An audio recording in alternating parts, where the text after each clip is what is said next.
from the deep, dark hollers of Knott County, Kentucky, where the moonshine is strong, the stories are strange, and your neighbor is probably your cousin. This is Appalachia, not so quiet.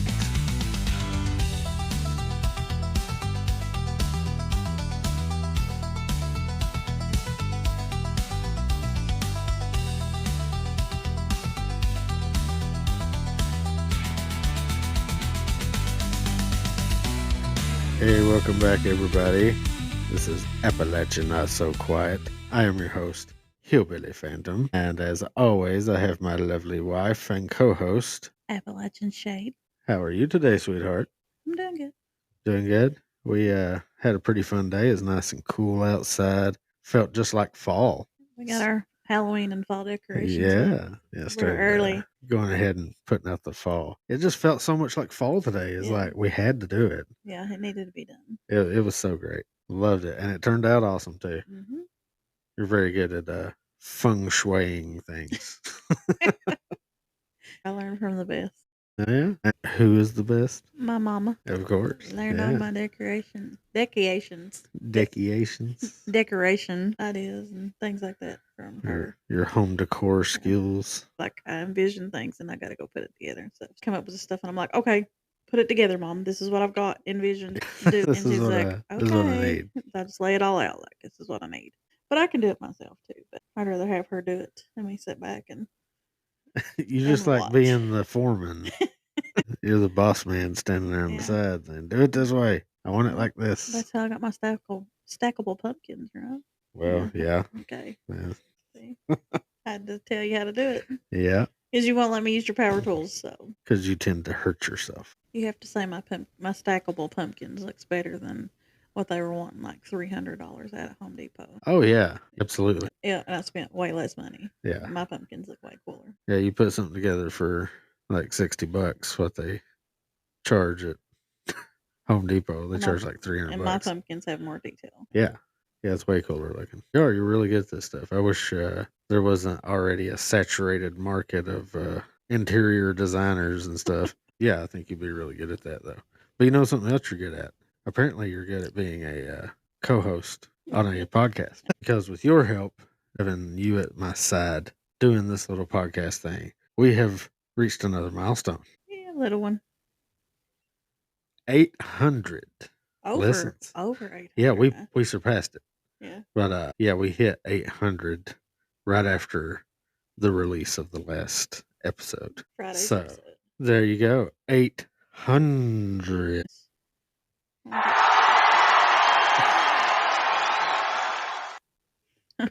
I had to use it again. Yeah, I think we should do another special episode when we get to 1,000. Yeah, oh, definitely. Because that's a lot.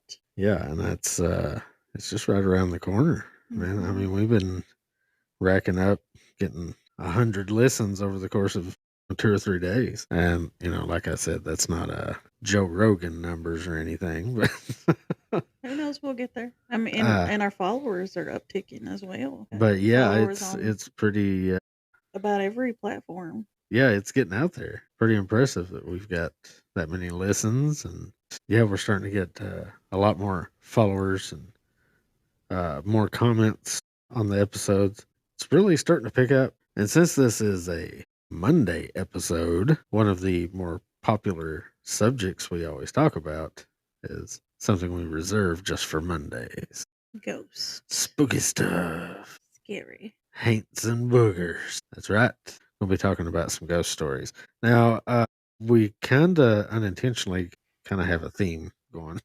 Yeah, tonight's spelled roadways. Yeah, like roadways, things to do with roadways. Because we got a couple different stories. Now, I've actually already told, I think, the 2 kind of roadway related ghost stories I have. That was the strange old man and his dog on the little back road in Breathitt County when we were hunting for the school at Frozen Creek. And then, of course, I talked just a few episodes back about the strange, what I assumed was some kind of ghostly figure that wandered by Jamestown when I was working the night shift. just walking along the road. Never looked up, never looked towards the store. Just stared straight ahead and marched along Highway 80. But those are about my only roadway related ghosts. What about you? Have you ever had any roadway experiences? I have not. Yeah. Never seen But anything strange just walking down the road or. just driving down the road. Well, I mean, I talked about the UFOs. That's Well, it. yeah. So, but nothing. As a child and stuff, I was normally passed out. Like I'm like our kids. I'm narcoleptic when we get in the car. Like, I'm out. Yeah, cruise down the road about a mile and out. Don't wake up till we're almost there. Yeah. I always like staying awake on road trips, so I've still never saw anything. Oh, I know your experience on the roadway. Remember, you talked Oh about it yeah, already. Yeah, going yeah, by the yeah. When we airport. were going by Lexington, was it like a Yeah, cold hint? right. Yeah, so that was a roadway experience. There you go. Forgot about that. Yeah. I want to forget about that. It's creepy. We've compiled a few stories. We tried to make them fairly quick stories because, well, we're going to go over several. Okay, so you got a roadway ghost story to start us Yes. out. So I've heard of this one, and it takes place in Perry County, Kentucky, a neighboring county. Oh, yeah. So you know where Crawford Mountain is, if you're familiar with Hazard, Oh, yeah. and know the windy, curvy road to the top of Crawford Mountain there, where it touches Highway 15. So Yeah. Yeah, it goes up from Combs Road mm, up to Highway yeah, 15. Yeah, I think most people probably know yeah. Crawford Mountain. It's something that nobody likes to drive too often. Yeah. So back in August of 1975, there was a hit and run accident, and this guy hit another car, and he fled from his vehicle. So he hit another car and then he Mhm. got out of his vehicle Yeah, and fled on foot. he parked and he ran into the woods on Crawford Mountain somewhere. The police had searched for him, couldn't find him. There was no traces of his whereabouts. It just seemed like he had gotten away. So after searching the mountainside, they came back empty-handed. Then 3 months later, a resident who lived there on the mountain noticed his dog was chewing on something. Uh-oh. Yeah. When he looked at the object, it appeared to be a section of a human leg bone. Boy. Yeah, his dog had carried it into his yard, and then he immediately called the police. The police came back and they searched the mountainside again, and they found the remains of the man later identified as Pete. And he had apparently run into the darkest part of the woods and stumbled off the cliff up there, Oh, boy. where he eventually had died from his injuries. So they think he fell off a cliff. In essence, justice had been served because he tried to flee the scene. Yeah, trying to flee the scene of an accident. And, yeah. So it's been reported, people saying that they see an orb there. A gentleman and his wife had said that they was out playing bingo. This was in the mid 1990s. And on that particular night, they were driving down Crawford Mountain in Hazard. So it's steep and winding. It's a 2-lane road, and tractor and trailers like to go up it all the time for whatever crazy reason, because the switchbacks are just so stinking steep. I mean, you can't go a real fast speed up. So they're saying as they're going up it, they get to the last switchback, and that's when they see a whitish, like orb glowing, just like floating in the road. Mm-hmm. Yeah, because it was about a 6-inch diameter, floating slowly across the top of the car from left to right. And it was like a blush white, and then it disappeared into the trees. He said he didn't know how to explain the encounter then, but after he'd seen it, he had done some research and seen that this accident had happened up there. So he kind of had details of it could be Pete. Yeah, kind of put two and two together. So yeah, it could be Pete, but there's always accidents up there. Several. Yeah, I've known of several accidents. I know. I had an aunt that flipped her Jeep up there on that switchback, the biggest one.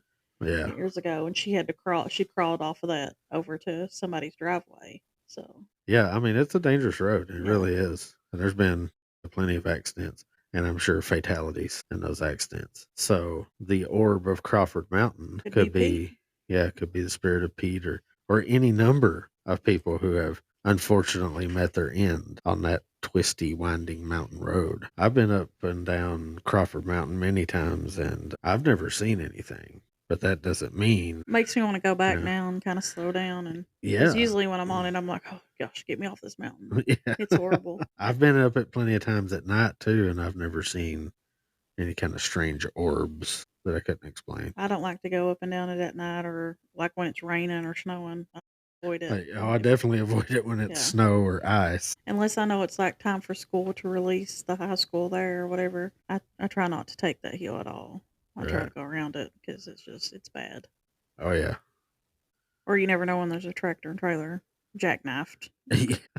Yeah. I'm pretty sure it says no trucks on both The ends. only trucks that and they may see some locals that do it, but they're familiar with the road. Yeah. If you see any big tractor and trailers going through there, and it's very rarely that you would see one. But if it is, it's probably a local boy that's, like I said, familiar with the windy, curvy roads of this area. I think a lot of them are out of town trucks, and like their GPS like gives it to them as a shortcut or something, and But they're like, still, "Oh yeah, shortcut, there's okay." still a sign right there though that says no large trucks, and they Yeah, still go. sure that sign's still there. I could be wrong, but now I know there used to be a sign at the top and the bottom of Crawford Mountain that said Hmm. no trucks, Yeah. but they would still end up on there somehow. I'm pretty sure it's GPS, but I mean, it was happening before GPS was a Yeah. common thing too. So I don't know.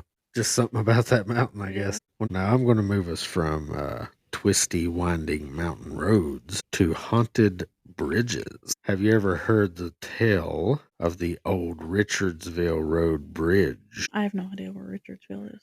It's at the Barren River in Bowling Green, Kentucky. Okay, so we're going west. Yep, we are going out to the west now. I know we like to focus a lot on Appalachia, but I was just looking for haunted roadways and things around Kentucky in general. So you see, bridges are typically the centerpieces of numerous ghost stories. I've heard all kinds of haunted bridge tales, which is why I started looking into this for this episode, looking into these haunted bridges. And I came up with several, but Old Richardsville Road Bridge is a little different than some of the other ghostly bridges. The Old Richardsville Road Bridge is something out of a different time. In proper bridge parlance, it is a 3-span bowstring arch truss bridge. And I didn't know what that was, so I had to look it up. But so the span is a segment of the bridge that's supported on both sides by piers. The bowstring arch truss refers to the graceful curved iron arches resembling a bow primed to shoot an arrow that support each span. Interesting. Located on both sides of the road, these graceful arches are also supported by another square truss on each span. The deck is wooden and a single lane, which does present some issues for modern automobiles, of course. Yeah. You know, we've got more than our fair share of small bridges around Knott County Yeah. that I'm not even sure a truck would fit on some of those bridges. But it's a real issue when you've got all this two-way traffic on one-lane roads. Okay, so at some point in this bridge's early history, allegedly, a young unmarried woman found herself pregnant, unable to face the shame and scorn that society heaped upon innocents gone astray like herself. She leapt from the bridge to drown in the waters below. So she was committing suicide because she was a unwed teenage mother. I don't know what to say about that. Now, that's the original version or whatever. But there were other versions of this story that also include a woman jumping because she was fleeing an attack by somebody, and reports of the woman driving off the bridge, either accidentally or on purpose, to once again kill herself. And so the legend states that if you drive onto the bridge and you put your car in neutral and turn it off, the car will be pushed towards the opposite end of the bridge. Now, I had heard a story kind of like this a long time ago, and it was out of Texas, I think. Mm-hmm.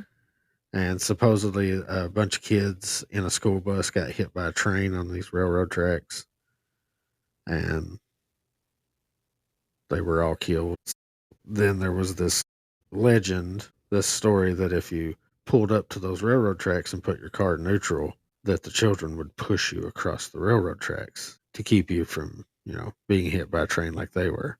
And in this story, they actually took baby powder and put on the back of their car and pulled up to the railroad tracks. And the railroad tracks are actually up. It's kind of Yeah. like a hump. So you stop right before the tracks and put your car in neutral. And sure enough, their car rolled across the tracks. And they get out of the car and walk around to the back, and you can see little fingerprints in the baby powder on the back of the car. And I always found that fascinating. I was like, that is so cool. Seems like the other day, I was scrolling through TikTok because it listens to everything your phone does, Oh, yeah.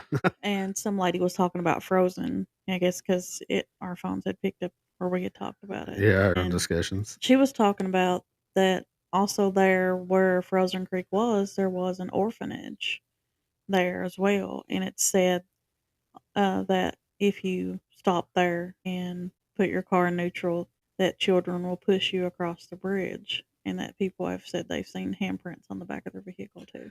Well, yeah, I've actually heard something about that, but the thing I never could figure out is there's no bridge right there at Frozen Creek. Yeah. I don't know what bridge they're talking about. At least not there at the school. Like it may be on up the road from the school, maybe or something, but there's no bridge right there, Yeah. close by. So I'm not sure exactly what they're talking about. But I would love to find out because, yeah, I've heard that before. And I was like, whoa, cool. It's just like the one in Texas. And then I ran across this story several years back about this woman that pushes your car across the bridge. And I had the same thought, just like those kids push you across the railroad tracks. So in 2011, there was an article done by the Bowling Green Daily News, and they actually had this reporter, Jack Montgomery, and he went down there to test the bridge legend. And, he pulled onto the bridge, put his car in neutral, turned it off, and nothing ever happened. He never experienced anything. But of course, he was only there for a short period of time. He didn't put a lot of work into the investigation. But then a more formal investigation was conducted by Kindred Realm Investigations. They came down there and they spent 3 days investigating this bridge and trying to get this to supposed car being pushed across the bridge thing to happen. And it finally did. The first day, they had nothing. The second day, they caught a picture of an orb over top of the bridge. And then on the third day, they pulled their SUV onto the bridge, put it neutral, turned it off, and it slowly rolled across the bridge to the other side. Nice. Yeah. So you've got the Bowling Green reporter that come down there to check it out. And like I said, probably was just like, God, a stupid ghost story. Come on. And if it had been maybe a smaller car, but to think about an SUV, I don't think gravity is a contributing factor to it Yeah. moving because SUVs is pretty heavy. So Yeah. Yeah. They are pretty heavy. So it'd take a pretty good nudge to get one rolling. yeah. But of course, a lot of people are like, oh, well, there's a slight grade to the bridge. Well, that's easily checked. All you got to do is put a level on it. Right. It's got those big beams running across it. Just lay a level on it. So this bridge was built in 1889, and so it's been holding up for more than a century. That's crazy. This bridge was built for like horse traffic, wagons and stuff, and it's still surviving today. They do say that it is kind of starting to show its age, though. The iron of the bridge has actually remained in excellent condition. The stone piers and stone entrances to the bridge, as well as the wooden decking, have deteriorated over time. So it really wouldn't have a grade to it. You know what I'm saying? If it's wood, it would all be level. Well, yeah, you would think. And I mean, the pictures of the bridge, it looks like it's perfectly level. But I guess they're saying that, one side is just a little bit lower or something, so it's got just a very slight grade to it.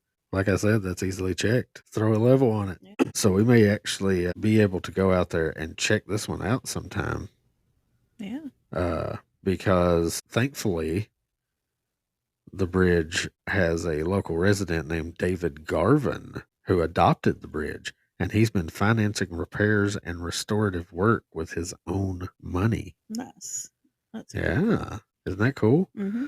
So hopefully the old Richardsville Road Bridge will be around for many years to come. And maybe the young woman will still be hanging around, helping to push people off the bridge, not want them to stay there too long and maybe end up like her. I'm guessing there's no news stories or anything related to this story because it Yeah. said in the bridge's early years and it was built in the 1880s. It's hard to go back and find articles on stuff like that. Yeah. Like I had tried to go back and look at articles to see the name of the person that had passed away on Crawford Mountain that that they had found. Yeah, the supposed Pete. Yeah, and there was no articles to be found because it was like back in 1975. Nothing there did end. Well, I mean, you think that, there would have been a newspaper, I'm sure, at that time, but it may have been a newspaper that no longer exists, or if it was like the Hazard Herald Leader or something, Yeah. and they've moved a dozen times since then. Well, and I did my search on the internet. Maybe it's something that they just never uploaded Right. to the internet. Yeah. So Yeah, I'm sure they've got archives that they've yeah. never even put on the internet. Yeah, it could be archived at the library or something like that. So, but I didn't do that. Not going to the library. So you have another roadway to discuss. I do. And this one's quite popular, actually, or for this area, anyways. And this happened when my grandparents were in high school, like their senior year when they were in high school. But this wasn't a bus that particularly had anything to do with their school because they went to Wayland. So this was a bus that was at another school in Floyd County. Right. That's Same what I'm county, to just understand. different. Yeah, Right. just different school. But it still was close to home for my grandparents. So I'm going to try to kind of set the scene of what life was like back in 1950 in eastern Kentucky, in Floyd County area. So the region, of course, was shaped by coal, by winding rivers and creeks. Just like all of Eastern Kentucky. Tight knit communities where everyone knew everyone. Of course, Floyd County's nestled in the Appalachian Mountains. Was a place where families worked hard, and often it was mines, farming, and small businesses. That's what we had here, and still have here. Lacking mines and very few big farms. But the coal industry provided jobs, but also hardships, dangerous work, uncertain wages, and communities that rose and fell with the industry's fortunes. So for families in this area still today and then education was a beacon of hope. It was their way of sending their child to school, and it meant giving them a chance at something better in life beyond the coal camps, beyond the mountains. Yeah, that's what they all had hopes for. And so every weekday morning, yellow school buses rumbled down narrow mountain roads and gathered children from the hollers and river bends and county lines and carrying them towards a future their parents dreamed for them to have, a better life, of course. And that's what they all still strive for today that's to have better. Yeah. Yeah. I mean, that's the kind of the whole point of life, really, is, you have children and then you strive to help them create a better life than you ever had. Right. So this takes place in 1958 on February 28th. It's on a Friday. So one of those buses left the depot in Prestonsburg, the bus garage, to make its rounds. The bus driver's name was John DeRosett. I think I'm saying that right. The driver who had safely carried children for years. I remember my grandpa saying he was one of the finest, safest bus drivers. That morning, as always, he greeted the kids when they stepped aboard the bus, and some were elementary school with their lunch pails in their hands, and others was teenagers chatting about basketball games and dances and weekend plans. He hauled kindergarten through 12th grade, pretty much, on his bus. Yeah, you had all the ages on the buses. So that morning, the bus had 48 students in all, from tiny kindergarten first graders to high school seniors. Each of them belonged to family that loved them, mothers who had tied their shoelaces and sent them off to school, or fathers who had already left for the mines and told them goodbye that morning, and grandparents who waved at them out on the porch as the bus was rolling past. The weather that morning was pretty cold because it was late February. In eastern Kentucky, February always brought gray skies and icy winds. And I think I'm saying this right. Lavisa Fork of the Big Sandy River ran high and fast beside US Route 23 because it was swollen from winter rains. The river was as much part of the daily life of the mountains, a lifeline, a landmark, but also dangers when storms came, of course, like flood and such like Oh that. yeah, Yeah. yeah. That's always a problem with our rivers and creeks around here. So, as bus number 27, just a standard yellow school bus in that era, and like today's models with multiple emergency exits and windows and reinforced steel and flashing Oh strobe yeah, lights, yeah. how They fancy they we didn't. are now. Yeah, they didn't have all that Uh, safety stuff back then. yeah, they were just far simpler. They were strong, but they weren't built the kind of safety standards that law would later make buses have on them. Right. Because I know now they got the emergency exits and even in the roofs. And it's a normal morning, teasing, laughing, filling the bus with kind of energy that only kids can bring. If you've ever worked with kids, you know what that is. It's just it's an upbeat and wild time. Yeah. So some kids are like pressing their faces up against the window and making the fog or whatever stain up the window and drawing on it and all that Oh stuff. yeah. And then, just watching the familiar landscape. And others were scribing notes and humming songs and singing what they'd heard on the radio. But what none of them knew, or none of their parents could have ever imagined, was that the ordinary Friday morning will become one of the darkest days in Floyd County history. Like I said, this is one of that rattles Floyd County still after so many years. It's still talked about Oh yeah. in these small knit communities. When one family hurts, everybody hurts. Don't Oh matter if yeah. you're related or not. That's right. The children on the bus were more than just passengers. They were sons and daughters, brothers, sisters, neighbors, and friends. That morning, the bus collided with the rear of a tow truck, or what we call wrecker, and left the Oh road, geez. plunging down an embankment into the flooded, swollen fork of the Big Sandy River. It's terrible. Yeah. It resulted in the death of 26 of the 48 students and the Jeez. bus driver. It was the third deadliest bus crash in the United States history. And you're right. Yeah, Yeah. it's still talked about today. Floyd County Emergency Rescue Squads, followed by volunteers on April 27, 1958. So, yeah, 22 children escaped the bus in just a few minutes as it became fully submerged in the raging flood stage waters and made it safely out of the river. However, the other 26 children on the bus and the driver drowned. The Kentucky National Guard and other authorities and agencies responded, and the bus was finally located by Navy divers and removed from the river 55 hours later. Oh wow. Wow. Yeah, over 500 Kentucky National Guardsmen were activated during the 69-day search and recovery operation for the victims of this tragic incident. Yeah, that was a huge tragedy. Mhm. I remember hearing about that back in school. And man, I couldn't believe that. It always made me leery of riding on the bus with anybody that drove erratically and stuff. Yeah. Did you ever have a bus driver that just like drove really fast up these little hollers? It's Yeah. like if there's anybody around one of these blind curves, like we're all just gonna crash and burn. Yeah. It always made me a little leery of riding with those types of drivers. Yeah, but the National Guardsmen, they said that this bus tragedy was one of the most grimmest state duties that they'd ever performed. And this accident drew nationwide sympathy for the Yeah, parents and the children's and respect for rescue groups and the Prestonsburg people.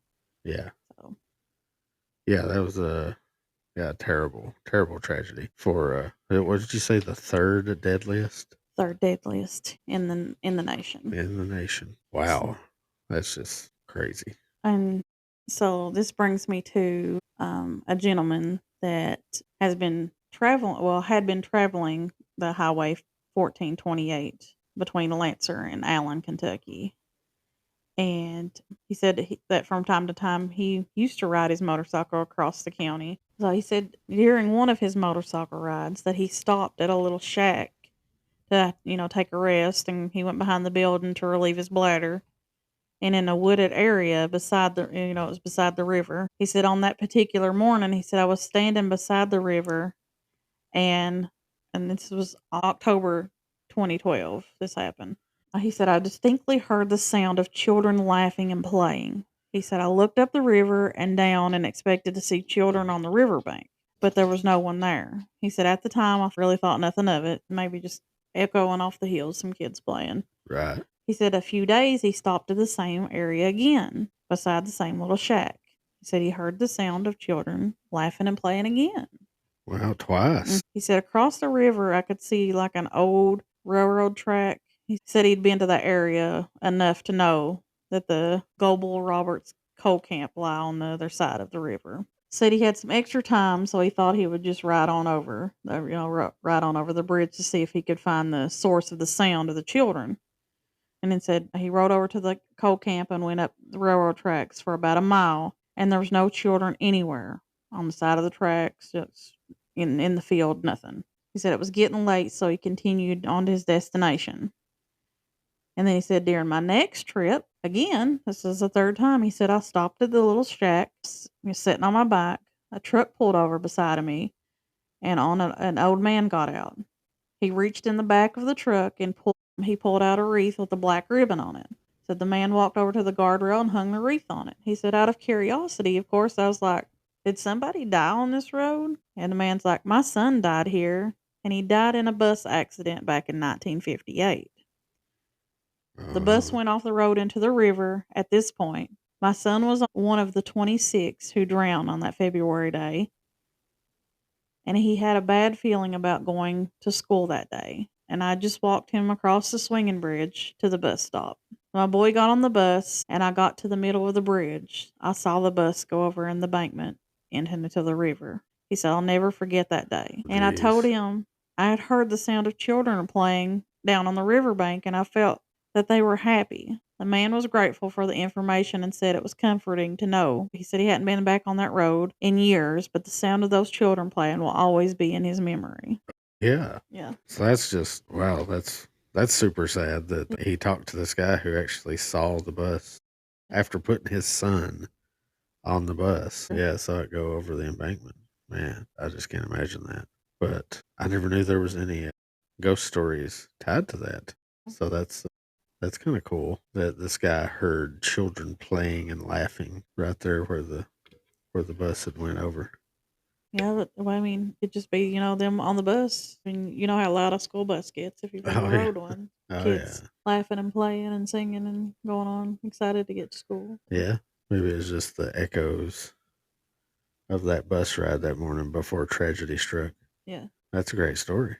It's always rough hearing these stories when children are involved. Yeah. Ghost children, that one really, really hurts the heart, because you don't want to think about little kids' spirits being stuck. Their innocence. They should be up, not still roaming on the earthly plane. But like I said, maybe it wasn't the actual spirit of the children. It's a replay of it'll always be there of what happened to Yeah, those just kids. that residual energy replaying that event, or at least maybe the good times before the tragic event. Yeah, it could be our messenger angels kind of letting at least someone know that the kids are okay. Could be. Yeah, So they're maybe laughing, they're playing, they're happy now. Yeah. Kind of give them something to comfort them. Yeah, giving that guy no pain. A little glimpse of the kids laughing and playing, still having a good time up in heaven, maybe. Yeah. Like I said, maybe it could have been really, weighing on the guy that lost his son. And this gentleman went through here at least 3 times till he finally met up with this guy. It was meant for them to meet up so he could tell him, hey, the kids they're happy, they're good. Yeah. Yeah, something kept bringing that guy back there, and he kept hearing those children laughing and playing for some reason.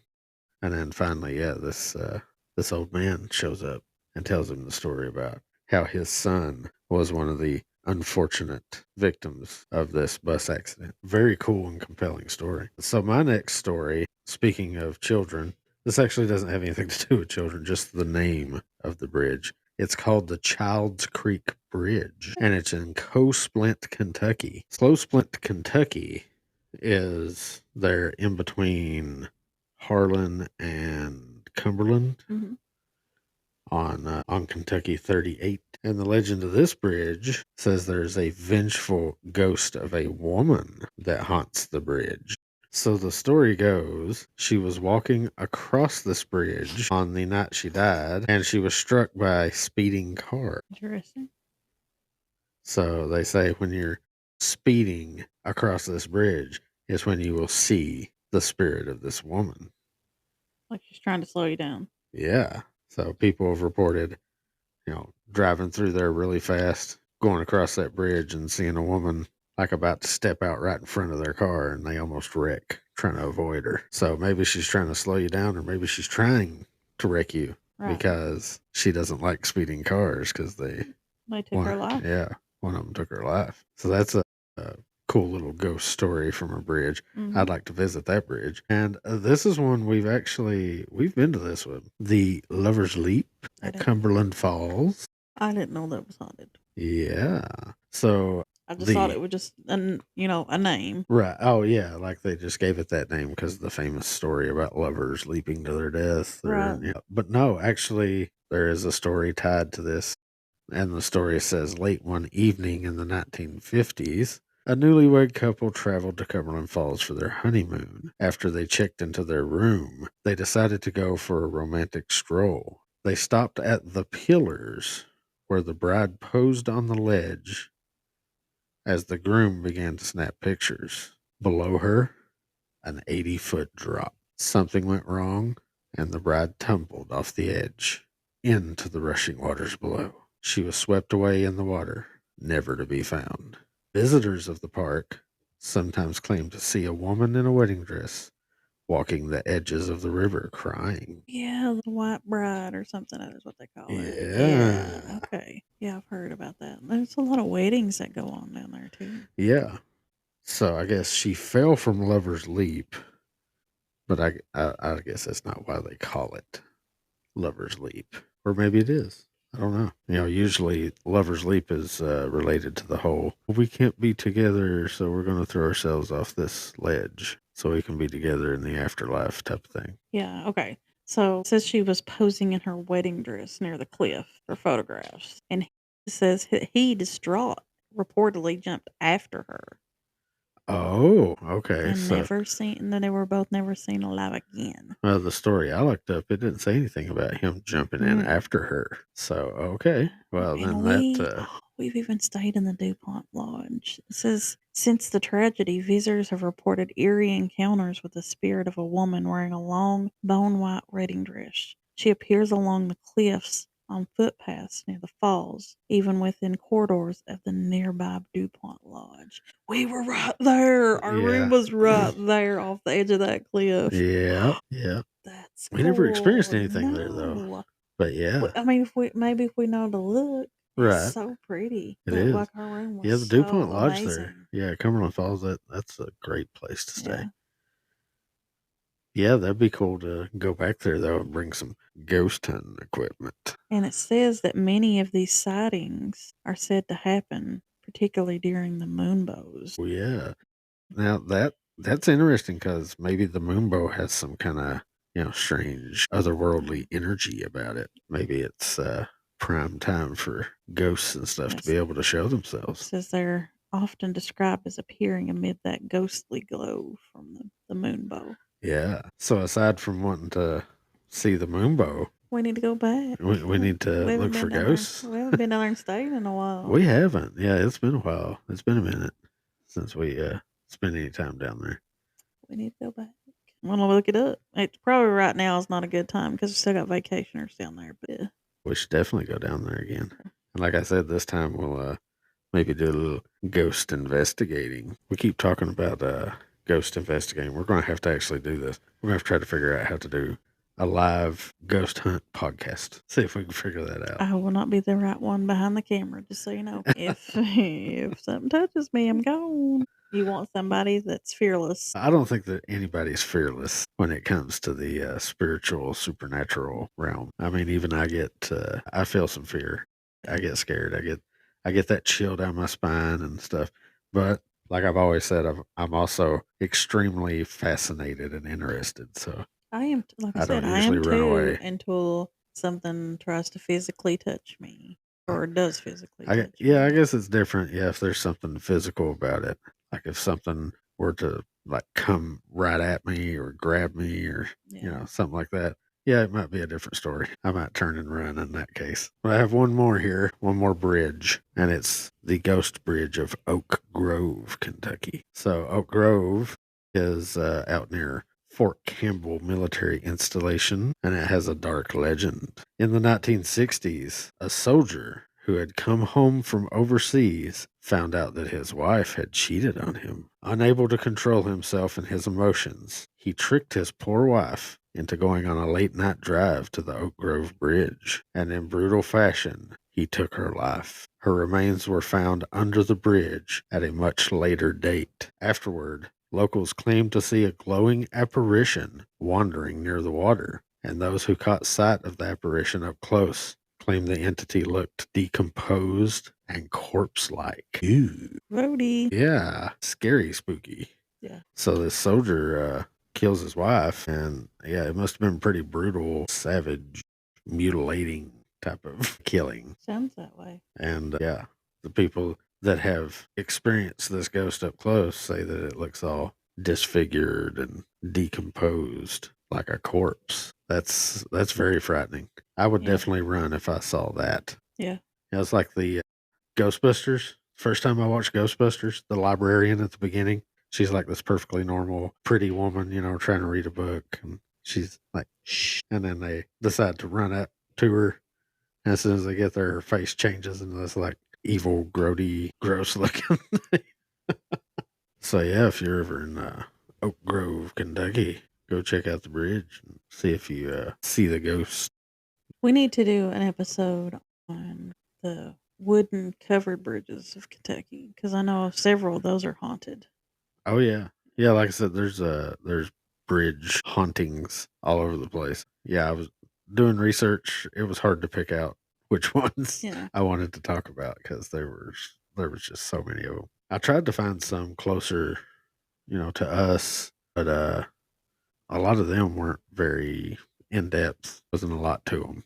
A lot of our bridges in this area are, I mean, they don't seem to be, but they're newer, Yeah, some of them are. because, years ago, it just to be culverts with blacktop on them or gravel Yeah. on them. So they've been replaced Yeah, a lot of the since then. bridges. We never had many of these architecturally diverse bridges. You know how they have these covered wooden bridges and stuff. I don't remember ever seeing a covered wooden bridge in Knott County. There may have been at some point, but I don't remember ever seeing We one. got like a lot of the swinging walking bridges. Oh yeah, yeah. There, when I was in school, there used to be kids that still lived across the creek and had to use a swinging walk bridge Yeah.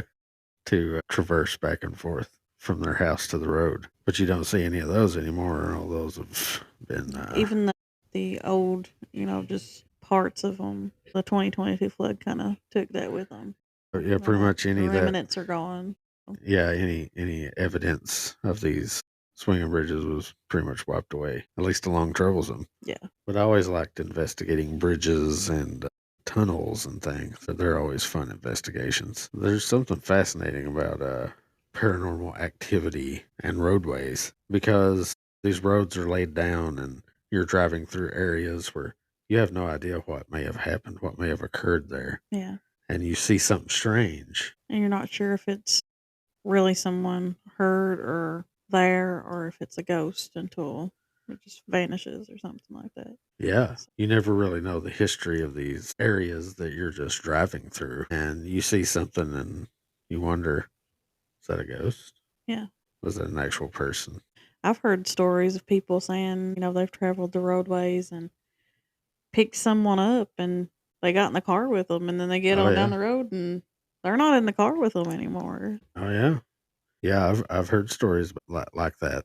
There's all kinds of stories of, yeah, stopping to help people and then there was never anybody there to begin with. Or they can turn around and visually see them, but when they look in the mirror, there's nobody in their backseat at all. Yeah. Yeah, there's plenty of strange stories surrounding the roadways of our country, and especially in Appalachia. That's a big one in Appalachia is, don't stop and pick up a random hitchhiker. It might be a haint or a booger. I know I had that one incident where I had a woman literally walk out in the road right in front of me in the middle of the night, and she was covered in blood. Yeah, I remember you telling me about that. That's creepy. Yeah. It's a creepy story. I mean, as soon as I said that, everybody's probably like, "Oh, what? Oh my When you god!" told me that, I thought you were just making up a story because I was like, okay, No. I'm bored. Tell me a story. You were telling me this when we were out when you were running parts for coal mines and stuff, Yeah, and I was riding around with you that night. I was like, okay, tell me a story. yeah. And I was like, you're making that up because you're good at making stories up where you play No, Dungeons no, and Dragons and stuff. no, no. But no, and then you were like, no, this really happened. Yeah, Because I yeah. thought you It were going to actually say it was a happened. ghost, and then you're like, Well, no. yeah. I mean, it sounds like it's some kind of scary ghost story the way it starts out. Yeah. Because, like I said, I'm driving down the road in the middle of the night, and a woman completely covered in blood steps out in front of me, and I almost wrecked, like because you know, who sees that? Right. Was it a ghost? Was that a real person? I was freaking out. But I swerved to avoid hitting her. And then I pulled off the side of the road and jumped out of my van. And she was real. Yeah. She was a real person. And yeah, she had apparently been thrown out of a car by her boyfriend or something. They got in a fight and he had kicked her out of the car. And she had been cut up and beat Road up. rash. Yeah, road rash from hitting the pavement. And she got in the vehicle and I took her to the hospital. But, like I said, that kind of thing, that just don't happen. That's like a setup for a horror movie. Yeah. Uh, so I'm expecting the whole time, I'm like, oh my God, are you okay? And she's like, please help me. And I'm expecting like a serial killer to come out of the woods with a chainsaw or something, Yeah. because this is exactly how horror movies go. But yeah, thankfully nothing like that happened. But yeah, I was able to get her to the hospital though, and she was fine. God sent that you came through there. Wouldn't come back and run her over or something. Make it look like an accident. Yeah, I mean, she could have been seriously hurt. She was very distraught. Yeah. I guess she wasn't thinking when she just stepped out in front of the Right. vehicle to Just try to get me to stop. trying to get anybody to help her. Yeah, there was nobody around. Like I hadn't seen any vehicles on the road for a while because it was really late at night. It's like 1 o'clock in the morning, out in the middle of nowhere. So you got to watch out on these roadways. Yeah. Man, like I said, is it a ghost? Is it a real person? And in my case, it was a real person. But in other cases, it's been something supernatural. There's even more stories to explore of the roadways of Kentucky and Appalachia. And we'll explore them further on future episodes of Appalachia Not So Quiet. Come back and listen to us again on Wednesday, where we'll have more interesting Appalachia stories to discuss. Be sure to check us out on Spotify, Apple Podcast, Amazon Music, Audible, and iHeartRadio. And follow us on our social media, X and TikTok. And a possible Facebook coming soon. Maybe. That's on you. Yeah, I'm still working on that. But until then, I'm your host, Hillbilly Phantom. And I'm Appalachian Shade. And thank you for all of the listens, the shares, the likes, the comments. Keep them coming. We've hit 800. Let's get to 1,000. This is Appalachian Not So Quiet. We'll see you on the next one. Until next time, watch out for them buggers.